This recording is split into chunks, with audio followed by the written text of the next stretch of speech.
Welcome in, everybody, to the final edition of the JAKIB Draft Special on this 2024 NFL Draft. No, we are not going to be talking about the Philadelphia 76ers, who just struggled and failed and squandered another game. But Johnny Mac, the draft is concluded. Our work after this episode will be concluded for now on this draft until we start back up tomorrow morning on Birds 365. You've sat on it a day, right? You've sat on the final results at least for a day now. Where are you on the draft? What do you think of what they did in the draft? Especially, we talked, obviously, we did a big day 3 recap last night, but that day 1 looks really good. The day 2 looks really good. Where are you on the draft and what you're thinking of it now? I think it was a solid draft from the perspective. I always say about the Eagles, what impresses me most about the Eagles is what they usually do makes sense. So it doesn't mean you're going to hit on every pick. It doesn't mean Anaya Smith is going to be your slot receiver from day 3. It doesn't mean Jeremiah Trotter Jr. is going to be a starting all-ball linebackers at day 3 pick. It doesn't mean Trevor Keegan's going to make the team and Dylan McMahon's going to turn into the next Jason Kelsey. But it does mean that they do things the right way. And if you make good decisions, the more times you stack those good decisions, the more favorable outcomes you will have. And that's sort of where the Eagles separate themselves from most teams. There's other smart teams, Baltimore. I love Pittsburgh and what they did. Yeah, Pittsburgh had a great draft. Yeah, Andy Weidel, formerly of the Eagles, running the personnel department there. So that's what the Eagles do, and that's what it's impressive. And you mentioned the Sixers, and welcome in all the Sixers fans. I'm sure they're disappointed. Yeah. Talk about a team that makes good decisions as opposed to one that doesn't necessarily make great decisions. And that's what I say about the Eagles. Nobody's going to say anybody could sit there and declare so-and-so, Quinyon Mitchell, Cooper DeJean, Jalyx Hunt are going to be great players. And they can say the Eagles don't even know that. Right. But they're good prospects. And if things break the right way, you could have something special down the line. Atlanta, it starts with Atlanta. If you think about them paying over $100 million for a quarterback and then drafting another quarterback, number 8 overall. That's an example. That doesn't make any sense. Regardless of the player, that doesn't make sense. Right. And it might work out for him. Right. And that's the thing about decision-making here from all these far brighter people than me. If you make a good decision, it doesn't guarantee a good outcome.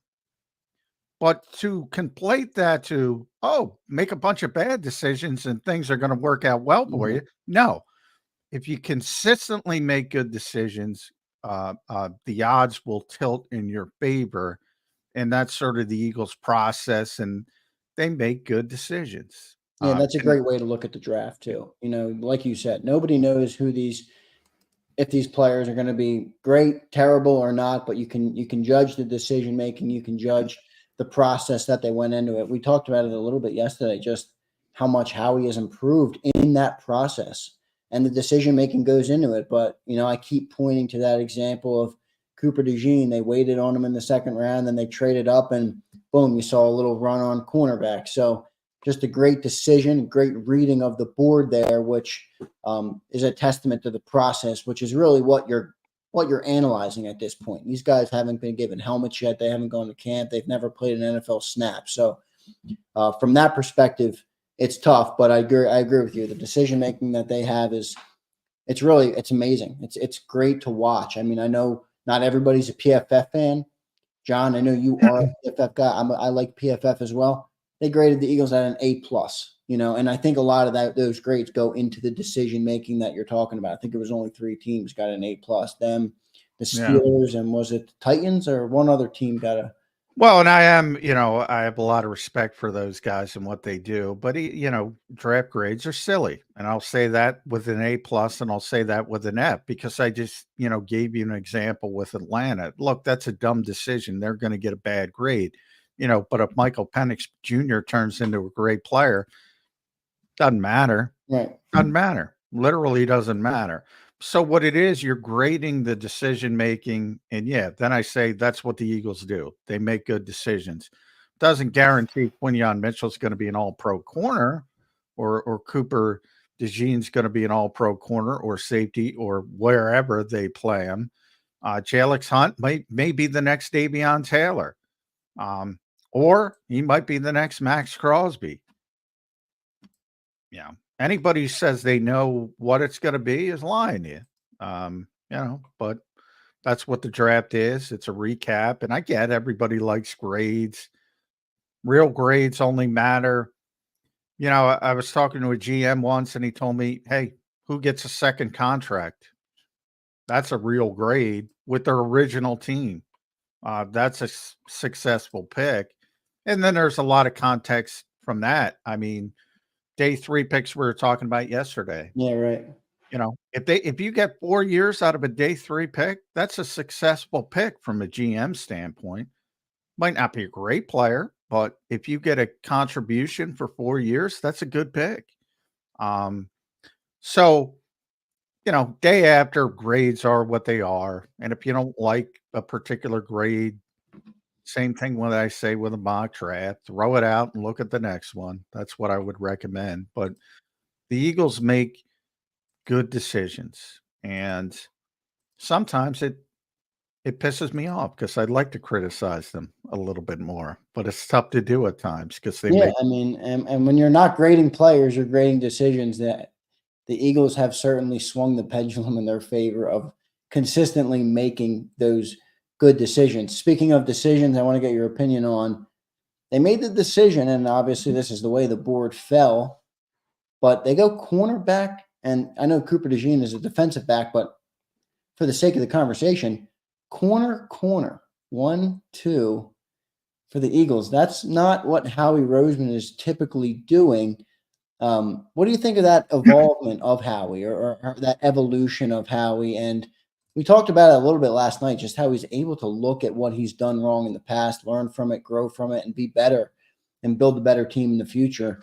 What do you think of the decision to go corner, 1, 2? Well, I don't think it was a decision to go corner. I think it was a decision where, as you got into day 2 of the draft,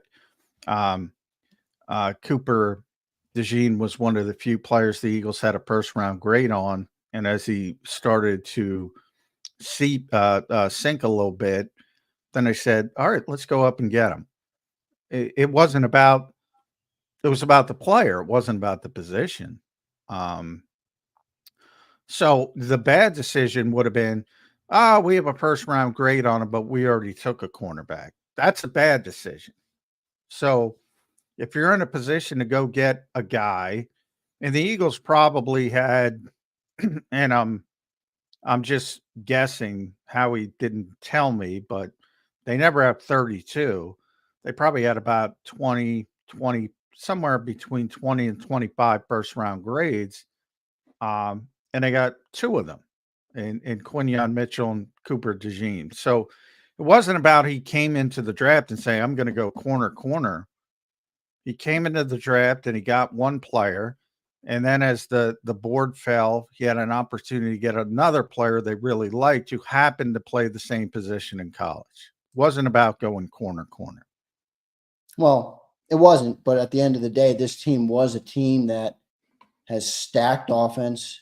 I mean, they had a stacked offense last year from a roster perspective. We talked about it all year. Their roster on offense was as good as any in the league with AJ and Devontae and Jalen and the offensive line. They added Saquon Barkley. So from an offensive perspective, whether they chose to make that decision or not is beside the point in terms of this team needed defense. Everybody knew they needed defense. And then they go out and get 2 first-round grades for players on defense. I think that's a win no matter how you slice it. Yeah, it is a win, but just trying to the overall philosophy. Right. It wasn't coming to the draft saying we're going to take 2. Yeah. It just happened to be, and again, I brought up yesterday on the show that, he's asked specifically about offensive line. He thought coming into the draft he was going to get an offensive lineman, but the board didn't fall the right way. And he doesn't go offensive line to the 5th round. So it wasn't, I think I think that's always misconstrued, and that's why I try to hammer the point. And whether, if you go all the way back to the Lito Shepherd draft, and Howie wasn't in charge then, and maybe there are teams that go in their draft and say, and there are, by the way, there have been in history, because I saw one of them, Green Bay, as a reaction to when the Vikings got Randy Moss. The next year, they went corner, I think, 3 consecutive cornerbacks. And they went into that draft saying, we got to deal with Randy Moss. So it does happen, but that's not the Eagles' philosophy, at least under Howie Roseman. Maybe it was back when they took Lito Shepherd and Sheldon Brown and Michael Lewis. Maybe they said, you know what, we're going to repopulate, because I wasn't here at the time. We're going to repopulate the secondary. I'm saying the 2024 Eagles don't approach things like that. So you'll hear a lot of people saying they were going to go get corner. They weren't. It's how the board fell. Yeah, it's how the board fell. Yep, and the 14 offensive players to start the first round obviously was a big part of that. Speaking of decisions, there's one guy. Let me pull up actually real quick for our listening audience. Obviously, this is a full draft recap, so I will just bring up real quick the full list of names the Eagles did take. Round 1, they took Quinyon Mitchell, cornerback out of Toledo. Round 2, took Cooper DeJean, defensive back out of Iowa. Round 3, Jalyx Hunt, and we'll talk about Jalyx in a second, outside linebacker, edge rusher from Houston Christian. Round 4, 127, Will Shipley, running back out of Clemson. Round 5, 152, Anais Smith, wide receiver, Texas A&M. Round 5, 155, Jeremiah Trotter Jr., linebacker from Clemson. Round 5, 172, Trevor Keegan, offensive guard from Michigan. Round 6, 185, Johnny Wilson, humongous wide receiver from Florida State. And then to close it out, round 6, 190, Dylan McMahon, offensive lineman, offensive center from NC State. So pretty good looking draft board. But John, we just talked a lot about decisions, and I do think, leaving player evaluation out, the one decision in this draft that could be criticized or is open to criticize would be the Jalyx Hunt pick in round 3. Or round 3, day 2, end of day 2. Day 2, you're more looking for impact guys. Even if Jalyx turns out to be a tremendous player, I would say it's 2-3 years down the line. So I think there's there is a world where you can criticize the decision making in that pick. What's your opinion of their move to go with a project type of player there? Yeah, I agree with that. I think that's the one pick you can say, all right, maybe you could have gone in a different direction. And, you are taking a very raw prospect, and the Eagles essentially admitted that. And how he explained his thinking, and they traded down a couple times. Yeah, they right. understood that they could get him a little bit later, so you have to factor in that as It's almost well. like they got the player and 2 picks next year, right? Yeah. So you have to factor that in as well. But still, and this is a much less example of what people would say about trading Hassan Reddick. Well, you're trying to win this year. So what is Jalyx Hunt going to do for you in the 2024 Eagles? Probably not much, if you're being honest. But again, you're trying to serve those 2 masters. You're trying to get a big time player. Vic Fangio evidently loved him. And they didn't think if they, because I don't know if you heard, but I asked Howie about that pause, because you see it every year now, since they've shifted from 3 days of the 3 days of the draft. You have that pause after round 1, and almost always, after thinking about it overnight, somebody goes up near the top of the draft to get a player they really, really want on both days. So at the start of the 2nd round and at the start of the 4th round, almost all the time, the Eagles themselves went up to get Cooper DeJean at the 40th pick, which is still relatively early. And last year they went up in the 4th round to get Kaylee Ringo with, I believe, the 3rd pick in the 4th round. They went way up. And other teams do that as well.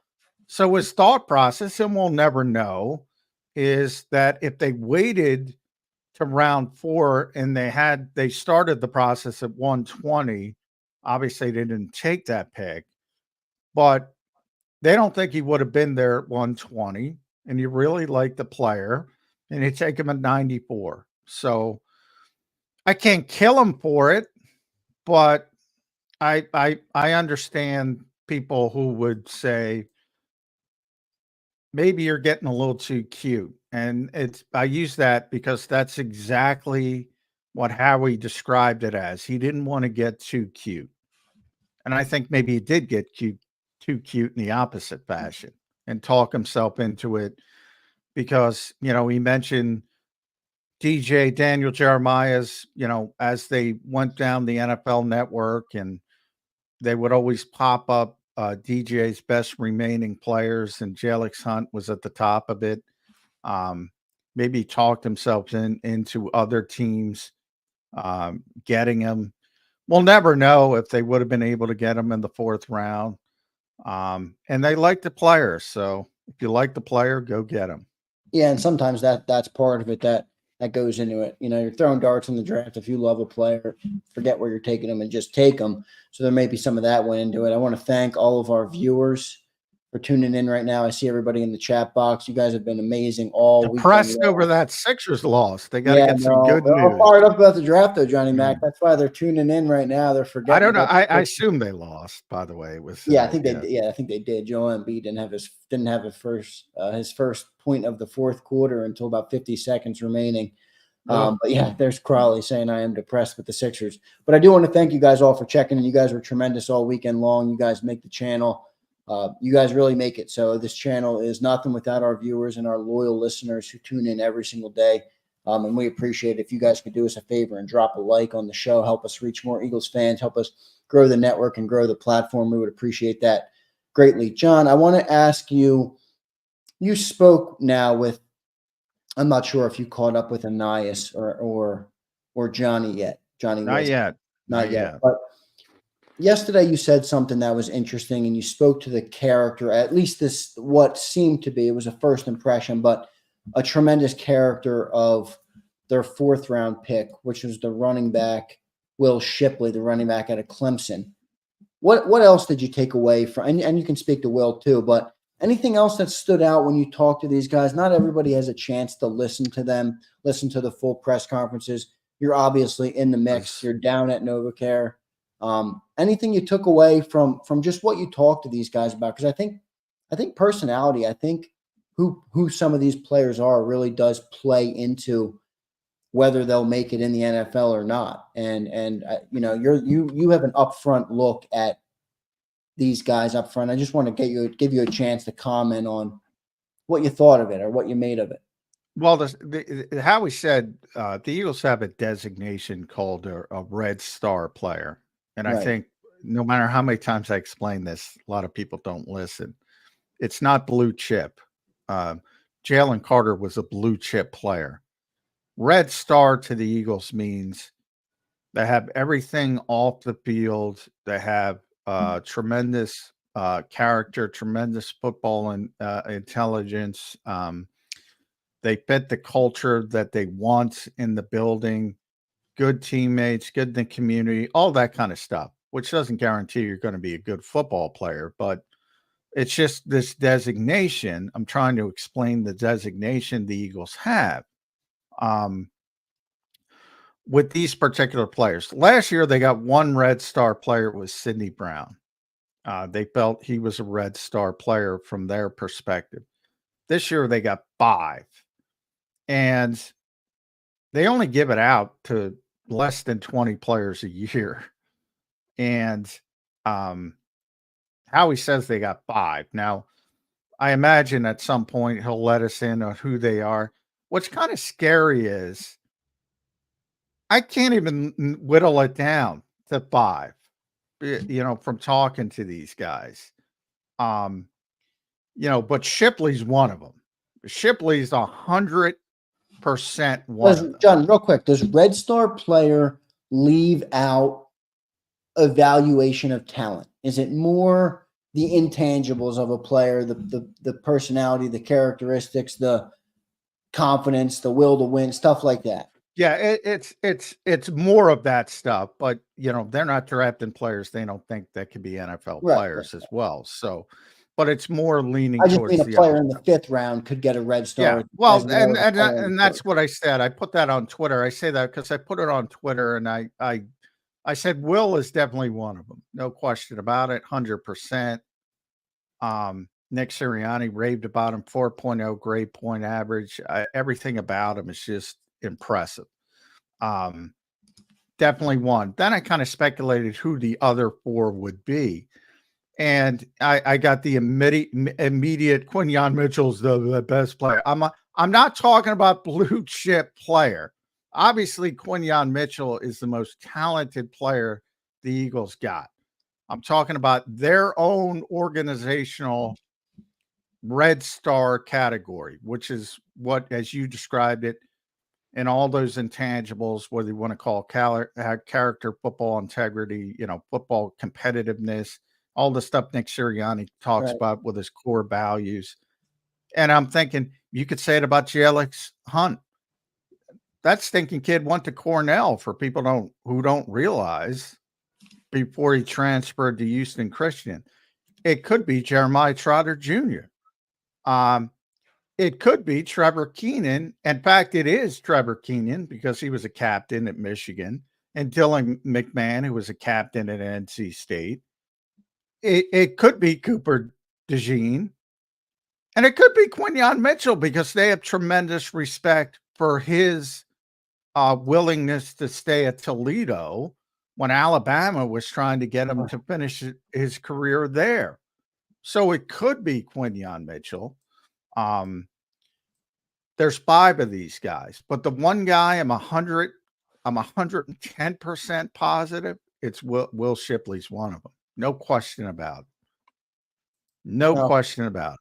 Now, if I brought up the list of draft picks, do you think you can give us your 5? Yeah, I already did. I think it's Will. I think it's Trevor Keenan. I think it's Dylan McMahon. Those are 3. I'm very confident those are 3. And then I picked Jalyx Hunt and Cooper DeJean. Right. Those are my get. That's my get. It could be Jeremiah though too. I really could. Now I didn't talk to Anaya Smith and Johnny Wilson, so that's part of the reason I leave them out. And it could be Quinyon as well. It's pretty amazing the group of young men they brought in. And that's no guarantee they're going to be great football players, but it is a guarantee that they're going to probably reach their ceiling as players because of their character and competitiveness and all that kind of stuff. Yeah, so pretty good stuff. I mean, if they landed 5 Red Stars and last year they only got 1, one of 2 things happened. They got better. They had more Red Star players. Yeah, or the definition of Red Star player has potentially been watered down in the last year. I guess that could be. Well, I got to tell, for anybody who saw that press conference, because the Eagles put these things on their social media. Anybody go back and watch Will Shipley's interview with reporters after getting just. I guarantee you're impressed. I guarantee it. Yeah, it's pretty good. I mean, I did listen to as much of it as I could. A lot of these guys are very impressive. And look, I know everybody cares about what these guys can do on a football field, and that's at first and foremost for winning football games for the Philadelphia Eagles. I care about stuff like that. That might just be me, and I'm perfectly okay with that. But my opinion is I think character matters a lot. I think the way a guy handles himself matters a lot. There's an old saying, how you do anything is how you do everything. So when you get a guy that is on top of his game like that, I think that says a lot about what he could add to your locker room culture, to your team, to all those other things. And then you add in the talent and you got yourself a good NFL player. Yeah. And, it's no, as I said, Sidney Brown had a decent rookie year, but he wasn't spectacular. I still think he's got tremendous potential, and hopefully he already looks ready to go from the torn ACL. He's not, obviously, because it takes a certain amount of time to heal. But if you see him, he's just tremendously athletic. You saw that with the 99-yard touchdown return he had. But already looks ready to go. He's been at some charity things in the past, and he's moving around very well. But yeah, I mean, to get 5 of them, either they watered it down, but talking to a lot of these guys, I mean, it's hard to get, you know, captains. And Trevor Keegan, as I mentioned, is the captain at Michigan, the national champions. Right. Dylan McMahon's a captain at NC State, and he's this tremendous athlete for a center. Does that sound familiar? Yeah, right. So, I mean, yeah, it's no guarantee, but it is a guarantee. What the guarantee is they're going to reach their ceiling. That's the guarantee. John, we talked a little bit about it yesterday in terms of, and this is a projection. I'm asking you to project. Obviously, I know it's very tough to be able to tell, but we talked a little bit about how Jeremiah Trotter Jr. has a great chance to have an impact solely because of the way the roster is set up, right, with the linebacker position.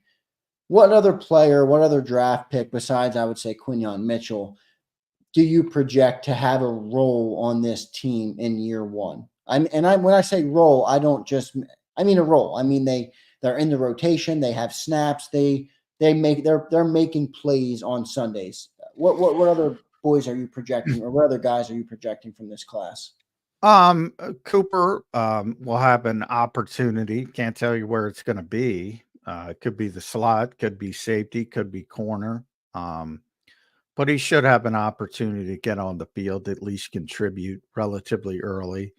And then Anaya Smith might have that path to compete at least in the slot as the wide receiver 3. But, I hesitate to count out those 2 fifth-round picks and,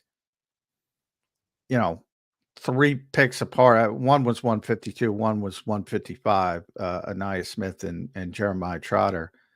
They have clear paths to playing time. Doesn't mean they're going to earn it.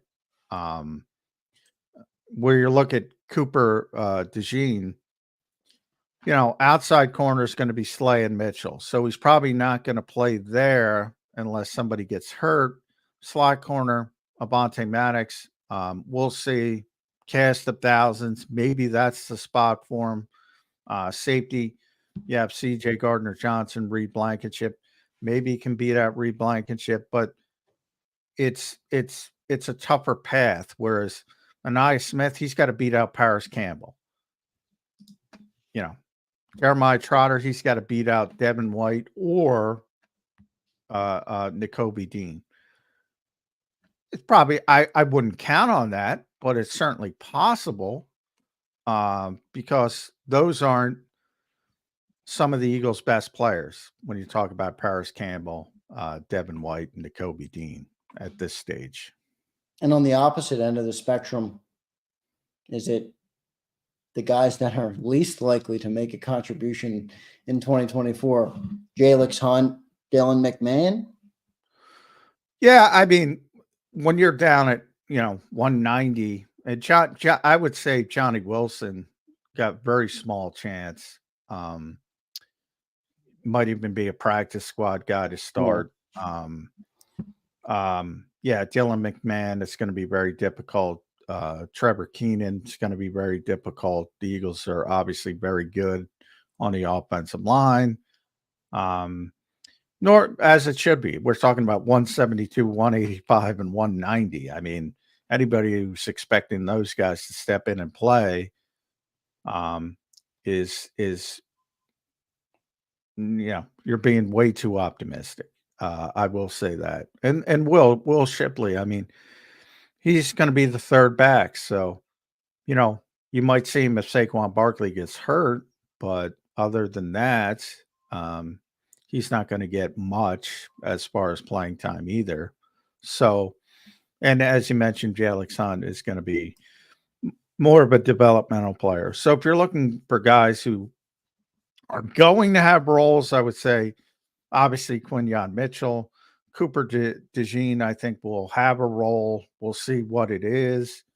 And that'll start a rookie camp, and maybe it'll even tip their hand on where they want to start them at. And then Smith and Trotter have at least a path to earning playing time. Everybody else, multiple injuries.